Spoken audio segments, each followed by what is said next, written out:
ಇವಾಗ ನಾವು ತುಂಬ ತಡವಾಗಿದೆ, ನೀವು ಬೆಳಗಿಂದ ಕಾದಿದ್ದೀರಿ.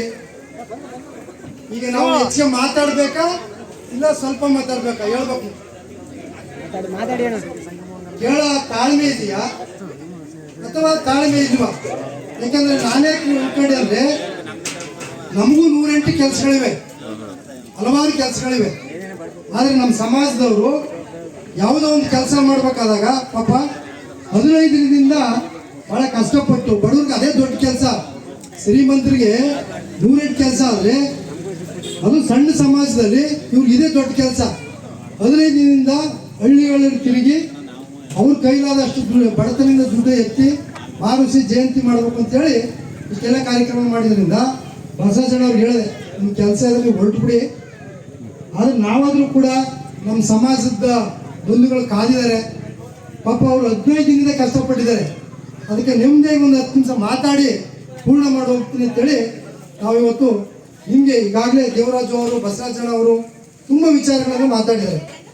ನಾನಾದರೂ ಕೂಡ ನಿಮಗೆ ಕೆಲವು ವಿಚಾರಗಳನ್ನು ತಿಳಿಸೋಕೆ ಇಷ್ಟಪಡ್ತೀನಿ ಸ್ನೇಹಿತರೆ.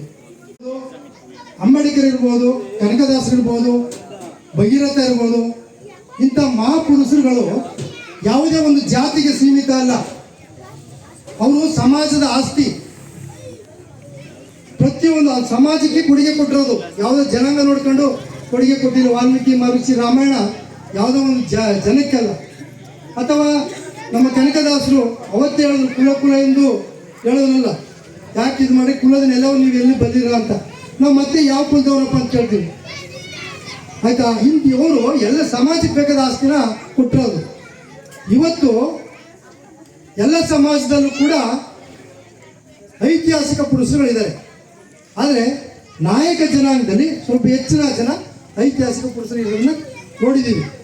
ಅದರಲ್ಲಿ ವಾಲ್ಮೀಕಿ ಮಹರ್ಷಿ ಇರ್ಬೋದು, ವ್ಯಾಸ ಮಹರ್ಷಿ ಇರ್ಬೋದು, ಸುರಪುರದ ವೆಂಕಟಪ್ಪ ನಾಯಕ ಇರ್ಬೋದು, ಸಿಂಧೂರ ಲಕ್ಷ್ಮಣ ಇರ್ಬೋದು, ವೀರ ಮದಕರಿ ನಾಯಕರು ಇರ್ಬೋದು, ಗಂಡುಗಲಿ ಕುಮಾರ ನಾಯಕರು ಇರ್ಬೋದು, ಬೇಡರ ಕಣ್ಣಪ್ಪನ ಇರ್ಬೋದು, ಶಬರಿ ಇರ್ಬೋದು, ಹೇಳ್ಕೊಂಡು ಹೋದ್ರೆ ಬೇಕಾದಷ್ಟಿದೆ. ಅಷ್ಟು ಐತಿಹಾಸಿಕ ಪುರುಷರು ನಮ್ಮ ಜನಾಂಗದಲ್ಲಿ ಹುಟ್ಟೋದು ನಮ್ಮ ಪುಣ್ಯ. ಅವ್ರನ್ನ ನೆನೆಸ್ಕೊಳ್ತಕ್ಕಂಥ ಕಾರ್ಯಕ್ರಮನ ನೀವೆಲ್ಲರೂ ಕೂಡ ಇವತ್ತು ಸ್ವಲ್ಪ, ಯಾಕಂದ್ರೆ ದೀರ್ಘ ಸ್ವಲ್ಪ ಸ್ವಲ್ಪ ಹೇಳ್ಕೊಂಡು ಹೋಗ್ಬೇಕಾಗತ್ತೆ. ನೋಡಿ, ನಾವು ಸುರಪುರದ ಅರಸರುಗಳನ್ನ ಕೇಳಿದ್ದೀರಾ? ಸುರಪುರದ ವೆಂಕಟಪ್ಪ ನಾಯಕ ಅಂತ ಅವರು ದೊಡ್ಡ, ಅದಕ್ಕೆ ಸುರಪುರ ಅಂದ್ರೆ ಸೂರರಪುರ. ಅದು ಅಲ್ಲಿ ಮೊಂಡಮೇ ವೆಂಕಟಪ್ಪ ನಾಯಕ ಅಂತ ಇರ್ತಾರೆ. ಅವ್ರಿಗೆ ಇವರು ಫ್ರೆಂಚರು ಪಾಂಡಿಚೇರಿಯಲ್ಲಿದ್ದು ಪಾಂಡಿಚೇರಿ ಗೆದ್ದುಕೊಡ್ಬೇಕು ಅಂತ ಅವ್ರಿಗೆ ಒಂದು ಆದೇಶ ಮಾಡ್ತಾರೆ. ಅವರು ಪಾಂಡಿಚೇರಿ ಗೆಲ್ಲಕ್ಕೆ ಅವ್ರು ಒಂದು ಮಾತು ಕೇಳ್ತಾರೆ, ಬೇಡರ ಸೈನ್ಯ ತಗೊಂಡು ಹೋಗ್ಬೇಕು. ನಿನ್ನ ಸೈನ್ಯ ನಂಗೆ ಬೇಕಾಗಿಲ್ಲ, ಆದರೆ ನನ್ನ ಸೈನ್ಯ ಜೊತೆಗೆ ನಾನು ಬೇಡರ ಸೈನ್ಯ ಜೊತೆಗೆ ಹೋಗ್ತೀನಿ, ಹೋಗ ಬರೋ ಖರ್ಚು ನೀವು ಕೊಡಬೇಕು ಅಂತ. ಆಗ ಆಯ್ತು ಅಂತ ಒಪ್ಕೊಳ್ತಾರೆ. ಅಂದರೆ ನನ್ನ ಸೈನ್ಯ, ನನ್ನ ಸೌರ್ಯನೇ ತೋರಿಸ್ಬೇಕು ಅಂತ. ಇದನ್ನ ತಗೊಂಡು ಪಾಂಡಿಚೇರಿಯಲ್ಲಿದ್ದು, ಸುರಪುರ ಎಲ್ಲಿದ್ದು, ಪಾಂಡಿಚೇರಿನ ಗೆದ್ದು ಬರಬೇಕಾದ್ರೆ ತಿರುಪತಿಗೆ ಆಪತ್ತಿರ್ತದೆ. ತಿರುಪತಿಗೆ ಇವತ್ತೇನು ತಿರುಪತಿ ತಿಮ್ಮಪ್ಪ ಇದ್ದಾರೆ, ಅದು ಸುರಪುರದ ವೆಂಕಟಪ್ಪ ನಾಯಕರ ಮನೆದೇವರು. ಆ ದೇವಸ್ಥಾನಕ್ಕೆ ಮುಖ್ಯ ಹಾಕಿರ್ತಾರೆ. ಅದು ಗೊತ್ತಾದ ತಕ್ಷಣ ಸುರಪುರದ ವೆಂಕಟಪ್ಪ ನಾಯಕರು ಅಲ್ಲಿಗೆ ಅಟ್ಯಾಕ್ ಮಾಡ್ತಾರೆ. ಅವ್ರನ್ನ ಓಡಿಸಿ ಅವತ್ತು ತಿರುಪತಿನ ರಕ್ಷಣೆ ಮಾಡ್ತಾರೆ. ಇವೆಲ್ಲ ತಿಳಿದಿರಲಿ ಅಂತ ನಿಮ್ಗೆ ಹೇಳ್ತಾ ಇರೋದು. ಇವತ್ತು ಕೂಡ ಅದಕ್ಕೆ ಆ ಗರುಡೋತ್ಸವ ಮಾಡಿಸ್ಕೊಟ್ಟಿರೋದು ಸುರಪುರದ ವೆಂಕಟಪ್ಪ ನಾಯಕರು. 40 ಎಕರೆ ಇದನ್ನ ಕೊಡ್ತಾರೆ, ಹೂವಿನ ತೋಟ ಇದೆ. ಅದು ಕೊಟ್ಟಿರೋದು ಇವತ್ತು ಅಲ್ಲಿಂದ ಹೂವು ಅಲ್ಲಿಗೆ ಪೂಜೆಗೆ ಹೋಗುತ್ತೆ. ಸುರಪುರದ ವೆಂಕಟಪ್ಪ ನಾಯಕರು ಇದು ಅವ್ರ ಹೆಸರು ಇವತ್ತು ಕೂಡ ಸುರಪುರದ ಆರತಿ, ಮೊದಲನೇ ಆರತಿ ಸುರಪುರದ ವೆಂಕಟಪ್ಪ ನಾಯಕರ ಹೆಸರು ಆಗುತ್ತೆ. ಆಯ್ತಾ? ಇನ್ನು ಇವರು ಬೇಡ ಜನಾಂಗ. ಬೇಡರು ಅಂತ ಹೆಂಗೆ ಗೊತ್ತು? ಕೆಲವು ಭಾಗದಲ್ಲಿ ನಮ್ಮನ್ನು ಬೇಡರು ಅಂತಾರೆ, ಕೆಲವು ಜನಾಂಗದಲ್ಲಿ ಮೈಸೂರು ರಾಜ್ಯದಲ್ಲಿ ಮೈಸೂರು ಅರಸುಗಳ ಹತ್ರ ಇದ್ದು, ರಾಜಮನೆತನದಲ್ಲಿದ್ದು, ಅದು ಪರಿವಾರ ಅಂತಾರ. ಪರಿವಾರ ಅಂದ್ರೆ ಜಾತಿ ಅಲ್ಲ, ಗುಂಪು ಅಂತ. ಪರಿವಾರ ಸಮೇತ ಬನ್ನಿ ಅಂತಲ್ಲ, ರಾಜ ಪರಿವಾರ, ರಾಜರ ಜೊತೆ ರಾಜ ಪರಿವಾರ ಅಂದರು. ಬೇಡ ಸಂಸ್ಥಾನಗಳಿರೋದ್ರಿಂದ ಅಲ್ಲೆಲ್ಲವೇ ದೊರೆ ಮಕ್ಕಳು ಅಂದರು, ಇನ್ನು ಕೆಲವು ಕೂಡ ತಳವಾರರು ಅಂದರು. ಈ ಬೇಡರು ಎಷ್ಟು ಯಾವ ಬೇಡ ಅನ್ನೋ ಪದ ಹೆಂಗ್ ಗೊತ್ತು ಅಂದ್ರೆ 1670 ಕ್ರಿಸ್ತ ಶಕ 1670 ಔರಂಗಜೇಬ್ ನೋಡಿದಲ್ಲ ಮೊಘಲ್ ಸೈನ್ಯ ಓದಿರೋ ಸ್ಟೂಡೆಂಟ್ ಹೇಳಿದ್ರೆ ಗೊತ್ತಾಗ್ಲಿ. ಔರಂಗಜೇಬು ಸೈನ್ಯ ದೊಡ್ಡ ಸೈನ್ಯ, ಸಾವಿರಾರು ಸೈನ್ಯ ಇರ್ತದ, ಸಣ್ಣ ಸೈನ್ಯ ನಮ್ಮ ಬೇಡ್ರ ಸೈನ್ಯ. ಆ ಒಗನೇಕಲ್ ಗುಡ್ಡದ ಮೇಲೆ ಒಂದಕ್ಕೊಂದು ಎದುರಾದಾಗ ಆ ಬೇಡ್ರ ಸೈನ್ಯ ಹಿಮ್ಮಟ್ಟಿಸ್ಬಿಡ್ತದ ಮೊಘಲ್ ಸೈನ್ಯ. ಅವ್ರನ್ನ ಗೆಲ್ಲಕ್ಕಾಗಲ್ಲ, ನಾವು ಸೋತ್ ಬಿಡಕ್ಕಾಯ್ತಂತ ಹೋಯ್ತಾನೆ. ಆಗ ಅವ್ನು ಹೇಳ್ತಾನೆ ಕಿಸೆ ನಹಿ ಡರ್ಗೆ ವಾಲ ಬೇಡಲ್ಲೋಗೆ ವಾಲ ಅಂತ. ಅಂದ್ರೆ ಈ ಬೇಡರು ಎದುರಲ್ಲ, ಬೇಡ ಅಂದ್ರೆ ಯಾರಿಗೂ ಎದರದವರು ಅಂದ್ರೆ ಆ ಕಡೆಯಿಂದ ಬಂದಿರ್ಬೋದು ಆ ಪದ ಅಂತ. ಇನ್ನು ನಾಯಕ ಅಂದ್ರೆ ನಿಮ್ಗೆ ಗೊತ್ತಿರ್ಬೋದು ಈ ತರ. ಇನ್ನು 1670 ಅಂದ್ರೆ 1970 ಇದಾದ್ರೆ 1650 ಶಿವಮೊಗ್ಗದಲ್ಲಿದ್ದು, ಶಿವಮೊಗ್ಗದ ಕೆಳಗೆ ಶಿವಪ್ಪ ನಾಯಕರು ಇವತ್ತು ನೀವು ಕಾಸರಗೋಡಿಗೆ ಹೋಗಿ ಬೆಂಕಲ್ ಕೋಟೆ ಅಂತ ಇರ್ತದೆ, 40 ಎಕರೆದಲ್ಲಿ ಒಂದು ಕೋಟೆ ಕಟ್ಸೋದು, ಅಲ್ಲಿವರೆಗೂ ಅವರ ವಿಸ್ತರಣೆ ಇರ್ತದೆ. ಇದರ ಎಲ್ಲ ಗಂಡುಗಲಿ ಕುಮಾರರಾಮ. ಇವತ್ತು ದಸರಾ ಏನು ಹೇಳ್ತೀರಿ, ಅಂಬಾರಿ ಸಿಂಹಾಸನ ಇದಲ್ಲ, ಅದು ದೇವಗಿರಿ ಒಬ್ಬ ರಾಜ ಆಳ್ತಿರ್ತಾನೆ ಅಲ್ಲಿ ಪಾಪ. ಆ ದೇವಗಿರಿಲಿಂದ ಮಹಾರಾಷ್ಟ್ರ ಹೌದತ್ತ ಭಾಗದಲ್ಲಿ ದೇವಗಿರಿ ಅಂತ ಇರ್ತದೆ. ಅಲ್ಲಿ ಅಲ್ಲಾವುದ್ದೀನ್ ಖಿಲ್ಜಿ ಅವನ್ನ ದಾಳಿ ಮಾಡ್ತಾನೆ ಪಾಪ, ನಮ್ಮ ಹಿಂದೂ ರಾಜ್ಯದ ಮೇಲೆ ಗಲಾಟೆ ಮಾಡಿ. ಆಗ ಹಿಮ್ಮಡಿ ಸಿಂಗನಾಯಕ ಅಂತ ಇರ್ತಾನೆ, ಅವನಿಗೆ ಅಪಾರ ಚಿನ್ನ ಸಂಪತ್ತು, ಅದ್ರ ಜೊತೆಗೆ ಈ ಸಿಂಹಾಸನ ಬರೋದು. ಆ ಸಿಂಹಾಸನ ಕೂಡ ಇಲ್ಲಿ ಬಂದು. ಇಂಥ ಇತಿಹಾಸನ ನೀವು ತಿಳ್ಕೋಬೇಕಾದ್ರೆ ನಾವು ಓದಿರ್ಬೇಕು. ಇನ್ನು ಬೇಡ್ರ ಕಣ್ಣಪ್ಪ ಅವನು ದೈವ ಭಕ್ತಿಗೋಸ್ಕರ ತನ್ನ ಕಣ್ಣನ್ನೇ ಕೊಟ್ಟು ಶಿವನ ಒಲಿಸ್ಕೊತಾನೆ. ಇದೆಲ್ಲ ಯಾಕೆ ಕೇಳಿದೆ ಅಂದ್ರೆ, ಇನ್ನು ಮದಕರ ನಾಯಕ, ವೀರ ಮದಕರ ನಾಯಕನ ಬಗ್ಗೆ ಕೇಳಿದರೆ ಅವ್ರು ಎಂತ ಇಡೀ ಇಂಡಿಯಾದಲ್ಲಿ ಆ ಥರದ ಕೋಟೆನೇ ಇಲ್ಲ. ಯಾಕೆಂದ್ರೆ ನಮ್ಮ ಮೈಸೂರು ಪ್ರಾಂತ್ಯ ಆಳ್ತಿದ್ದವಾಗ ಟಿಪ್ಪು ಸುಲ್ತಾನ್ ಅವ್ರ ತಂದೆ ಹೈದರಾಲಿ ಅವನು ಒಂದ್ಸರಿ ಒಬ್ಬ ಗುಪ್ತಚರ ಕಳಿಸಿ ಲೆಕ್ಕ ಹಾಕಿಸ್ತಾನೆ. ಆ ಚಿತ್ರದುರ್ಗದ ಕೋಟೆ 12 ವರ್ಷಗಳ ಕಾಲ ಆಹಾರ ನೀರು ಎಲ್ಲನೂ ಕೂಡ ದವಸ ಧಾನ್ಯಗಳನ್ನ ಸೇಕರಿಸಿಟ್ಬೋದು, ಅದರಿಂದ ಅವ್ರನ್ನ ಗೆಲ್ಲಕ್ಕಾಗಲ್ಲ ಅಂತ ಕೋಟೆ ಅಂತ. ಅದಕ್ಕೆ ಯಾಕೆ ಕೇಳ್ತೀವಿ ಅಂದ್ರೆ, ನೀವೆಲ್ಲ ಯಾಕೆ ಕೇಳಿದ್ರೆ, ನಮ್ಮ ಜನಾಂಗ ಸ್ವಾತಂತ್ರ್ಯಕ್ಕೋಸ್ಕರ ಹೋರಾಟ ಮಾಡಿದೆ. ಆಗಲೀಗ ಬೇಡದಿದ್ರೆ ಅಲ್ಲಿಗೆ ನಿಂತಿದೆ ಒಂದು ಬೇಡ ಜನಾಂಗ, ಅದು ಸ್ವಾತಂತ್ರ್ಯಕ್ಕೋಸ್ಕರ ಹೋರಾಟ ಮಾಡ್ತಾರೆ ಅವರು. ನಾವು ಶಸ್ತ್ರಾಸ್ತ್ರ ಇಟ್ಕೊಂಡಿರ್ತೀವಿ, ಬ್ರಿಟಿಷ್ ಸರ್ಕಾರ ಒಂದು ಆಜ್ಞೆ ತಗೊಬರುತ್ತೆ, ಶಸ್ತ್ರಾಸ್ತ್ರಗಳ ಯಾರು ನೀವು ಕೊಟ್ಬಿಡ್ಬೇಕು ಅಂತ. ಆಗ ಅವರು ಯಾವುದೇ ಕಾರಣಕ್ಕೂ ನಾವು ಶಸ್ತ್ರಾಸ್ತ್ರ ಕೊಡಲ್ಲ ಅಂತ ಹೇಳ್ತಾರೆ ಬೇಡರು. ಆವಾಗ ಇನ್ನೂ ಬರೀ 200 ಕುಟುಂಬ ಇರೋದು. ಆ 200 ಕುಟುಂಬನ ಹಿಮ್ಮೆಟ್ಟಿಸೋಕ್ಕೋಸ್ಕರ ಅವ್ರ ಆಗಲ್ಲ. ಆವಾಗ ಬ್ರಿಟಿಷ್ ಸೈನ್ಯ ಏನ್ ಮಾಡುತ್ತೆ, ನೈಟು ಎಲ್ಲ ಮಲಗಿರೋಂಥ ಸಂದರ್ಭದಲ್ಲಿ ಬೆಂಕಿ ಹಚ್ಚಿಬಿಡುತ್ತೆ. ಪ್ರಥಮ ಸ್ವಾತಂತ್ರ್ಯ ಹೋರಾಟ ಮಾಡಿದ್ದು ಅದಕ್ಕೋಸ್ಕರ.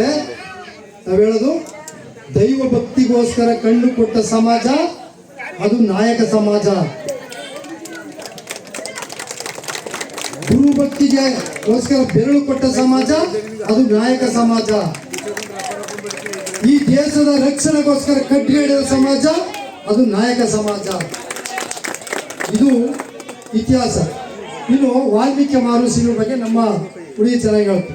ವಾಲ್ಮೀಕಿ ಮಹರ್ಷಿಗಳು ಶ್ರೀರಾಮ ಎಷ್ಟು ದೊಡ್ಡವರು ಅಷ್ಟೇ ವಾಲ್ಮೀಕಿ ಮಹರ್ಷಿಗಳು ಶ್ರೀರಾಮನ ದೊಡ್ಡವ್ರು ಮಾಡ್ಬೇಕಾದ್ರೆ ವಾಲ್ಮೀಕಿ ಮಹರ್ಷಿಗಳು ಕೂಡ ಅಷ್ಟೇ ದೊಡ್ಡವರು.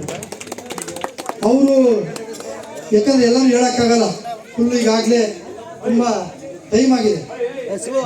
ಅವರು ವಾಲ್ಮೀಕಿಯವರು ಬರೆದಿರ್ತಕ್ಕಂಥ ರಾಮಾಯಣದಲ್ಲಿ ಎಂತೆಂಥ ಸನ್ನಿವೇಶಗಳು ಬರ್ತವೆ.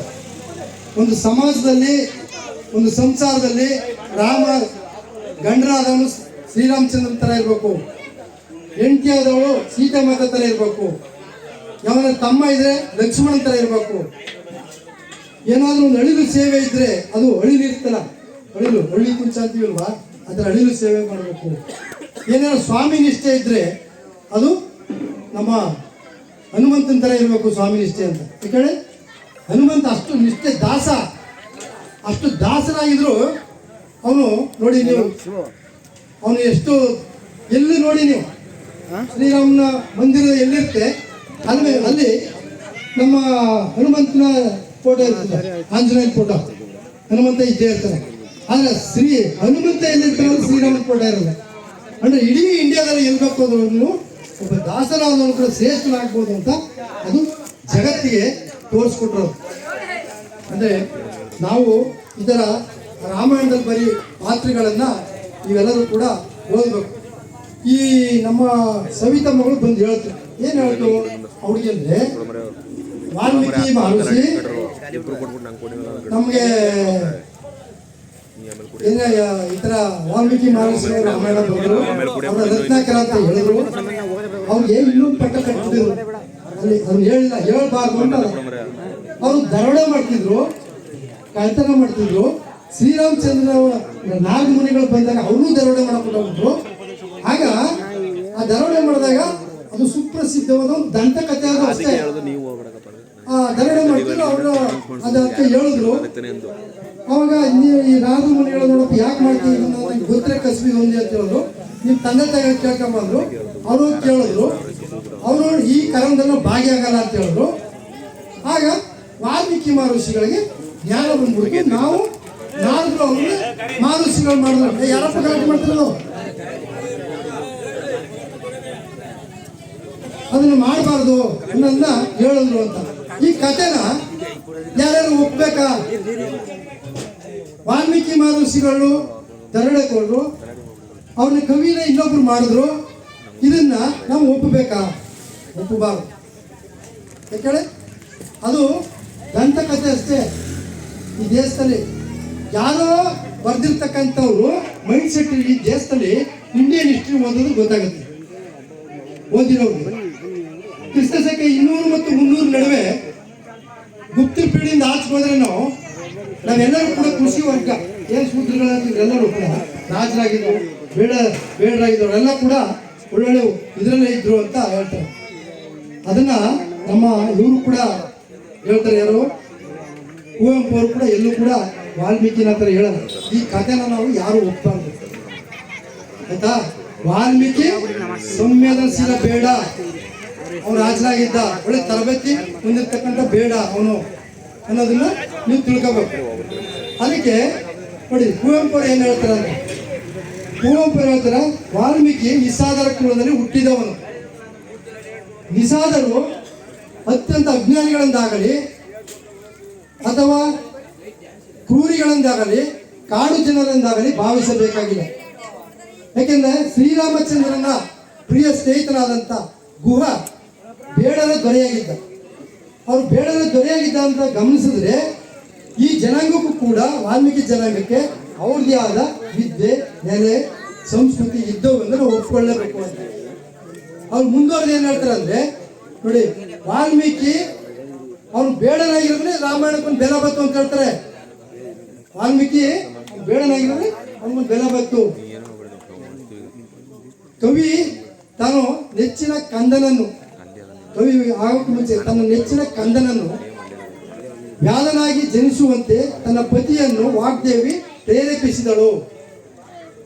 ಇಲ್ಲದಿದ್ದರೆ ರಾಮಾಯಣ ಇದಕ್ಕಿಂತ ಒಂದೇ ಪ್ರಕಾರದಲ್ಲಿ ದೊರೆಯುತ್ತಿತ್ತು. ಅಂದ್ರೆ ಈ ಕಾಡಿನ ಒಂದು ಪ್ರಕೃತಿ ವಿವರ ಇದೆಯಲ್ಲ, ಆ ಜ್ಞಾನ ಬೇಡರಿಗಂದ್ರೆ ಮತ್ಯಾರಿಗೂ ಬರೋದಿಲ್ಲ ಅಂತ ಹೇಳ್ತಾರೆ ಅವರು. ಬೇಡರಿಗಂದ್ರೆ ಬೇರೆಯವ್ರಿಗೆ ಸಾಧ್ಯನೇ ಇಲ್ಲ, ಅದು ಗೊತ್ತಿರೋದು ಈ ಪ್ರಪಂಚದಲ್ಲಿ ಅಂತ. ಅಷ್ಟು ವಾಲ್ಮೀಕಿಗಳು, ಕುವೆಂಪು ಅವರು ಅದ್ರ ಬಗ್ಗೆ ಬರೆದು ಹೇಳ್ತಾರೆ.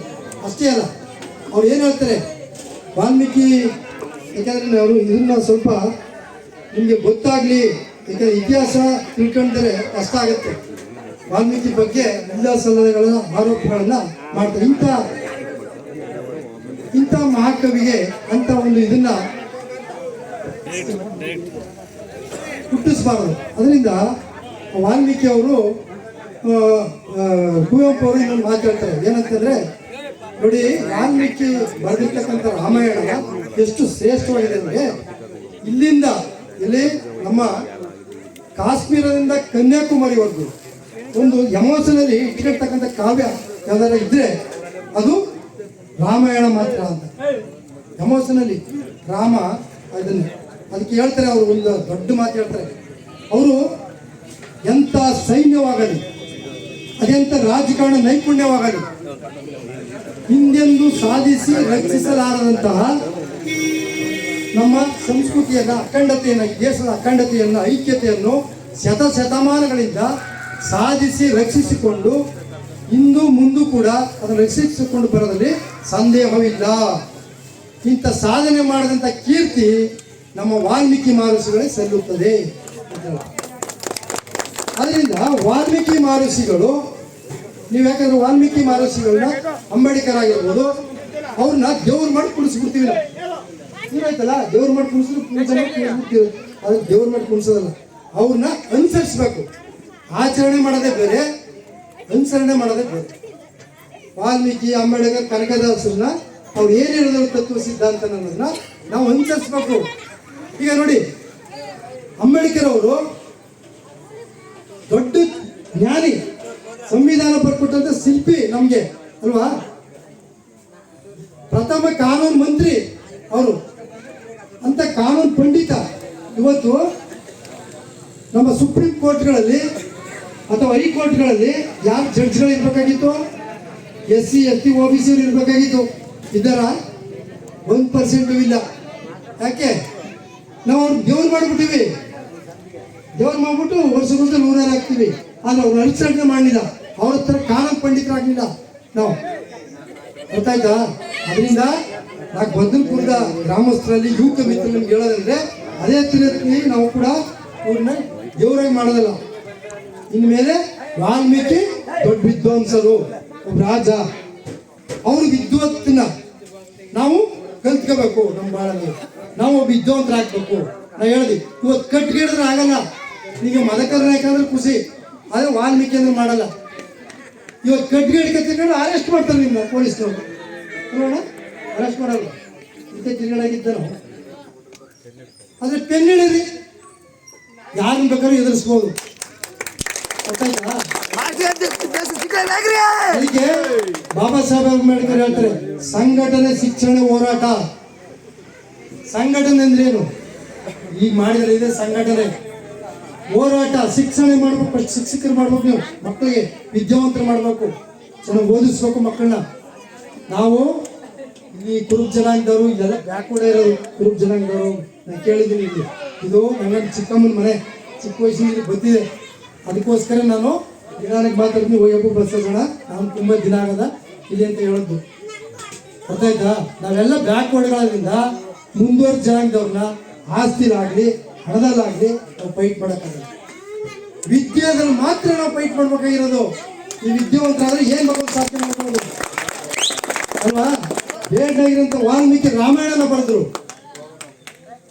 ಬಹಳ ಕಷ್ಟದಲ್ಲಿರ್ತಕ್ಕಂಥ ನಮ್ಮ ಬಾಬಾ ಸಾಹೇಬ್ ಅಂಬೇಡ್ಕರ್ ಈ ದೇಶಕ್ಕೆ ಸಂವಿಧಾನನೇ ಕೊಟ್ಟರು. ನಾವೇ ಕೊಡೋಕ್ಕಾಗಲ್ಲ. ಅಸಾಧ್ಯ ಅನ್ನೋದು ಈ ಪ್ರಪಂಚದಲ್ಲಿ ಯಾವುದೂ ಇಲ್ಲ. ಅದರಿಂದ ಶಿಕ್ಷಣ ಕೊಡಿ, ಸಂಘಟನೆಗೆ ಮಾಡಿದರೆ ಇನ್ನು ಹೋರಾಟ ಯಾವುದೇ ಜಾತಿಯ ವಿರುದ್ಧ ಹೋರಾಟ ಅಲ್ಲ, ಯಾವುದೇ ಧರ್ಮದ ವಿರುದ್ಧ ಹೋರಾಟ ಮಾಡೋದಲ್ಲ. ನಾವು ನಮಗೆ ಅನ್ಯಾಯ ಆದಾಗ, ನಮಗೆ ಸ್ವಾಭಿಮಾನಕ್ಕೆ ಧಕ್ಕೆ ಆದಾಗ, ಅದು ಎಂಥವ್ರು ಏನಾಗಿರಲಿ ಅವ್ರ ವಿರುದ್ಧ ಹೋರಾಟ ಮಾಡತಕ್ಕ ಮನೋಭಾವನೆ ಇಟ್ಕೋಬೇಕು. ನೀವು ಪಕ್ಷ ಪಾರ್ಟಿಗಳು ಕಟ್ಕೊಂಡಲ್ಲ. ಯಾವ ಪಕ್ಷ, ನಾನು BJP ಇದ್ದೀನಿ, ಬಸ ಜನ ಕಾಂಗ್ರೆಸ್ ಇದ್ದಾರೆ. ಅವ್ರು ಬಂದಾಗ ಅವ್ರ ಕೆಲಸ ಮಾಡ್ಕೋಬೇಕು, ನಾವು ಬಂದಾಗ ನಮ್ಮ ಕೆಲಸ ಮಾಡ್ಬೇಕು. ಪಕ್ಷ ಬಂದಾಗ ಎಲೆಕ್ಷನಲ್ಲಿ ಮಾಡೋಣ ಅಲ್ವಾ? ಹೊಸ ಜನ ಹೇಳಿದ್ರು ನಾವು ಅಷ್ಟು ಕೋಟಿ ಮಾಡೀವಿ, ಇಷ್ಟು ಕೋಟಿ ಮಾಡೀವಿ, ಗ್ಯಾರಂಟಿ. ನಾನು ಅದೆಲ್ಲ ಹೇಳಲ್ಲ. ಯಾಕಂದ್ರೆ ನಾನು ಹೇಳ್ಬೋದು 177 ಕೋಟಿ ಹೊಡೆದ್ಬಿಟ್ರಪ್ಪ. ಯಾರು ದುಡ್ಡು? ಹೋದು SC STಗಳ ದುಡ್ಡು. ನಮ್ಮನ್ನ ದುಡ್ಡು ಹೊಡೆದ್ಬಿಟ್ಟು ನಿಮ್ಗೆಲ್ಲ ಕೊಟ್ಟರ? ಮುಟ್ಟಿಗೆ ಎಲ್ಲ ಸಂವಿಧಾನ ಪ್ರಕಾರ 28,500 ಕೋಟಿನ ಗ್ಯಾರಂಟಿಗಳಿಗೆ ಹಾಕ್ಬಿಟ್ರು. ಮುಟ್ಟಬಾರ್ದು. ರಾಜಕಾರಣ ಮಾಡಬಾರ್ದು. ರಾಜಕಾರಣದ ಫಂಕ್ಷನ್ನೇ ಅಲ್ಲ. ಇಲ್ಲಿ ಏನಿದ್ರು ಕೂಡ ಪ್ರತಿಯೊಬ್ಬರು ಕೂಡ ನಮ್ಮ ಜನಾಂಗ ಯಾವ ಥರ ಇರಬೇಕು, ಬೇರೆಯವ್ರ ಜೊತೆ ಹೆಂಗೆ ಇರಬೇಕು, ನಮ್ಮ ಹಕ್ಕು ಬಾಧ್ಯತೆಗಳ ನಾವು ಹೆಂಗೆ ರಕ್ಷಣೆ ಮಾಡ್ಕೋಬೇಕು ಅನ್ನೋದನ್ನ ನಾವು ಕಲ್ತಿರ್ಬೇಕು ಅಂತ ಹೇಳ್ತಾ, ನಾನು ಚಿಕ್ಕ ವಯಸ್ಸಲ್ಲಿ ನಮ್ಮ ಚಿಕ್ಕಮ್ಮ ಬರ್ತಾರೆ. ನಾನು ಇನ್ನೂ ಕೂಡ ಇಲ್ಲೇ ಬರ್ತಾ ಇದ್ದೀನಿ. ನಾನು ಇಲ್ಲಿ ಬಂದು ನಾನು ಗಿಚ್ಚಿ ಎಲ್ಲ ಆಡ್ತಿದ್ದೆ ಅವಾಗ. ಇವಾಗ ದೊಡ್ಡವರಾಗಿದ್ದೀವಿ, ಈಗ ಆಡೋಣ. ಗೊತ್ತಾಯ್ತಾ?